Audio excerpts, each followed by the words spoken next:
पहला पाठ, प्रेरित चरित 16 वचन 22 से 34। उनके विरोध में भीड़ भी एकत्र हो गई। तब न्यायकर्ताओं ने कपड़े उतरवाकर उन्हें कोड़े लगाने का आदेश दिया।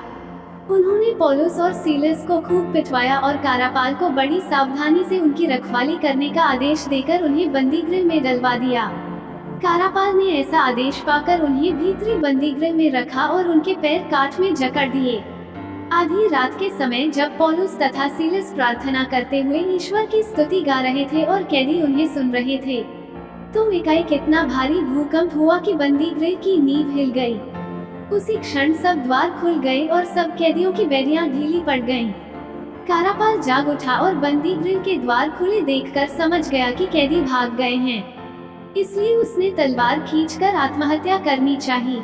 किंतु पौलुस ने ऊंचे स्वर से पुकार कर कहा, अपनी हानि मत कीजिए, हम सब यहीं हैं। तब कारापाल चिराग मंगाकर भीतर दौड़ा और कांपते हुए पौलुस तथा सीलस के चरणों पर गिर पड़ा।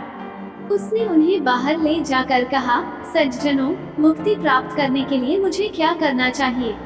उन्होंने उत्तर दिया, आप प्रभु ईसा में विश्वास कीजिए तो आपको और आपके परिवार को मुक्ति प्राप्त होगी। इसके बाद उन्होंने कारापाल और उसके सब घर वालों को ईश्वर का वचन सुनाया। उसने रात को उसी घड़ी उन्हें ले जाकर उनके घाव धोए। इसके तुरंत बाद उसने और उसके सारे परिवार ने बपतिस्मा ग्रहण किया। तब उसने पौलुस और सीलस को अपने यहाँ ले जाकर भोजन कराया और अपने सारे परिवार के साथ आनंद मनाया, क्योंकि उन्होंने ईश्वर में विश्वास किया था। सुसमाचार यूहन्ना 16 वचन 5 से 11। अब मैं उसके पास जा रहा हूँ जिसने मुझे भेजा, और तुम लोगों में कोई मुझसे यह नहीं पूछता कि आप कहाँ जा रहे हैं। मैंने तुमसे यह कहा है, इसलिए तुम्हारे हृदय शोक से भर गए हैं। फिर भी मैं तुम लोगों से सच कहता हूँ, तुम्हारा कल्याण इसमें है कि मैं चला जाऊँ। यदि मैं नहीं जाऊँगा तो सहायक तुम्हारे पास नहीं आएगा। यदि मैं जाऊँगा तो मैं उसे तुम्हारे पास भेजूंगा। जब वो आएगा तो पाप, धार्मिकता और दंडाज्ञा के विषय में संसार का भ्रम प्रमाणित कर देगा। पाप के विषय में, क्योंकि वे मुझ में विश्वास नहीं करते।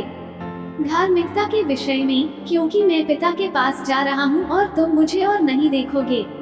दंडाज्ञा के विषय में, क्योंकि इस संसार का नायक दोषी ठहराया जा चुका है।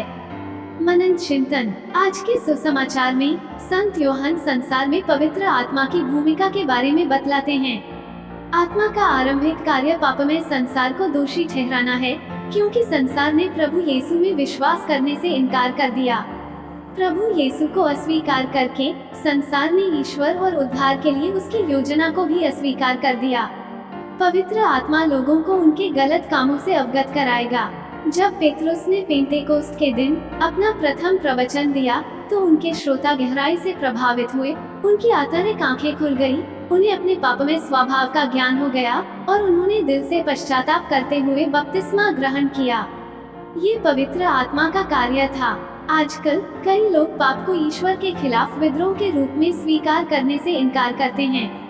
पोप फ्रांसिस के शब्दों में, जब लोग पाप की भावना अर्थात अपराध बोध खो देते हैं तो वे एक ऐसा त्रुटिपूर्ण दृष्टिकोण विकसित करते हैं जिसके अनुसार वे कुछ भी कर सकते हैं। एक ऐसी गलत धारणा कि इंसान अपने आप में कुछ भी करने के लिए स्वतंत्र है और उसका हर कार्य ठीक है। क्या हम इस दृष्टिकोण के शिकार हैं?